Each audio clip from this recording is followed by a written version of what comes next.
வணக்கம் Astra stock Tamil viewers.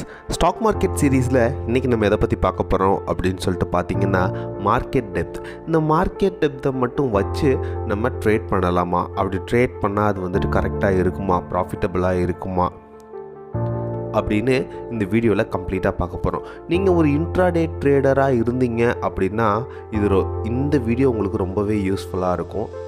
வீடியோக்குள்ளே போகிறதுக்கு முன்னாடி அஸ்ட்ரா ஸ்டாக் தமிழ் சேனலை சப்ஸ்கிரைப் பண்ணிக்கோங்க for the daily updates.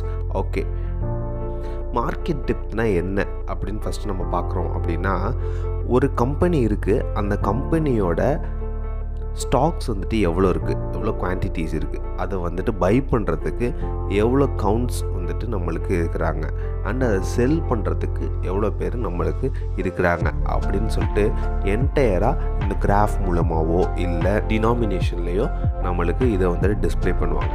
For example, இப்போ நான் வந்துட்டு ஜீரோதா அஃபிஷியல் வெப்சைட்டில் நான் வந்துட்டு ஒரு கம்பெனியோட மார்க்கெட் டெப்த்தை உங்களுக்கு டிஸ்பிளே பண்ணுறேன்.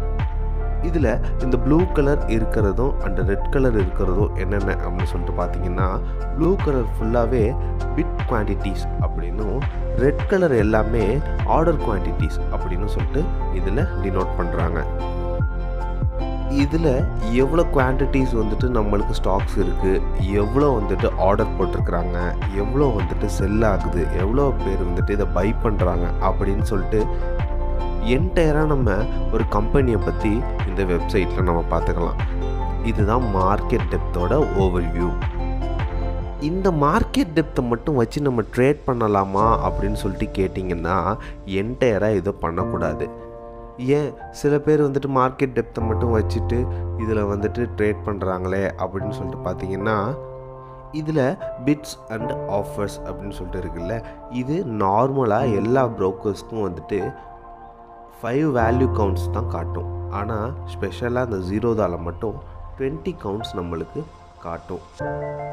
ஒரு குவான்டிட்டி, பை குவான்டிட்டியோவோ செல் குவான்டிட்டியோவோ ஆர்டர் குவான்டிட்டியோவோ வச்சுட்டு நம்ம ஒரு ஷேர் மேலே இன்வெஸ்ட் பண்ணி அதில் ப்ராஃபிட் பார்க்குறது அப்படிங்கிறது வந்துட்டு ரொம்பவே ரிஸ்க்கான விஷயம். ஏன் இது ரிஸ்க்கு அப்படின்னு சொல்லிட்டு பார்த்தீங்கன்னா, இப்போது நார்மலாக ஒரு ட்ரேடர் வந்துட்டு ஒரு பை குவான்டிட்டி செக் பண்ணும் போதோ இல்லை செல் குவான்டிட்டி செக் பண்ணும் போதோ இருக்கிற குவான்டிட்டிஸ் அதோட ஸ்டாக்ஸை செக் பண்ணும் போதோ அவங்க ஒரு வேல்யூஸ் போட்டு பார்ப்பாங்க. இப்போ ஒரு உதாரணத்துக்கு 80 ருபீஸ்க்கு ஒரு ஸ்டாக் வந்துட்டு செல் ஆகிட்டுருக்கு அப்படின்னா 79 கேட்கலாமா அப்படின்னு சொல்லிட்டு ஒரு நார்மலாக ஒரு கால்குலேஷனுக்காக ஒரு வேல்யூ போட்டு பார்ப்பாங்க. அது கூட இதில் ரிஜிஸ்டர் ஆகி நம்மளுக்கு டோட்டல் குவான்டிட்டிஸில் வந்துட்டு அது காட்டிகிட்டே இருக்கும். ஸோ இந்த டோட்டலை மட்டும் வச்சு நம்ம வந்து ஒரு ஸ்டாக் மேலே நம்ம வந்துட்டு இன்வெஸ்ட் பண்ணுறோம் அப்படின்னா அது வந்து ரிஸ்க் மேனேஜ்மெண்ட்டில் ரொம்பவே டைட் ஆகிடும். ஓகே, இதெல்லாம் இப்படி இருக்குது அப்படிங்கும்போது எதுக்கு நம்மளுக்கு இந்த மார்க்கெட் டெப்த்து இருக்கணும்? இந்த மார்க்கெட் டெப்த்தை வச்சு தானே நம்ம வந்துட்டு இது பண்ணலாம், ட்ரேட் பண்ணலாமா அப்படின்னு சொல்லிட்டு நம்ம யோசிக்கிறோம். ஏன் இது இருக்கணும், இதை வச்சு பண்ணக்கூடாதுங்கும் போது ஏன் இது இருக்கணும் அப்படின்னு சொல்லிட்டு யோசிச்சிங்கன்னா, எவ்வளோ பையர்ஸ் ஒரு ஸ்டாக்ஸுக்கு இருக்கிறாங்க, எவ்வளோ செல்லர்ஸ் ஒரு ஸ்டாக்ஸுக்கு இருக்கிறாங்க, அந்த ஸ்டாக் வந்து எவ்வளோ குவான்டிட்டி இருக்குது அப்படின்னு சொல்லிட்டு எல்லாருமே தெரிஞ்சுக்கணும் அதை பற்றி. அப்படிங்கிற ஒரே கான்செப்டில் மட்டும்தான் இந்த மார்க்கெட் டெப்த் வந்துட்டு இந்த வெப்சைட்ஸில் வந்துட்டு நம்மளுக்கு ஷோ ஆகிட்டு இருக்கு. இதை மட்டுமே வச்சுக்கிட்டு நம்ம வந்து ஒரு ஷேரில் இன்வெஸ்ட் பண்ணோம்னா அது வந்துட்டு நம்மளோட முட்டாள்தனம். ஸோ ஃபண்டமெண்டல் அனலைசிஸ் வந்துட்டு ரொம்பவே முக்கியமானது ஸ்டாக் மார்க்கெட்டை பொறுத்தவரைக்கும். அப்போ தான் நம்ம ப்ராஃபிட் பார்த்து ரிஸ்க் கம்மி பண்ணிக்கிட்டு நம்ம வந்துட்டு ட்ரேட் பண்ண முடியும்.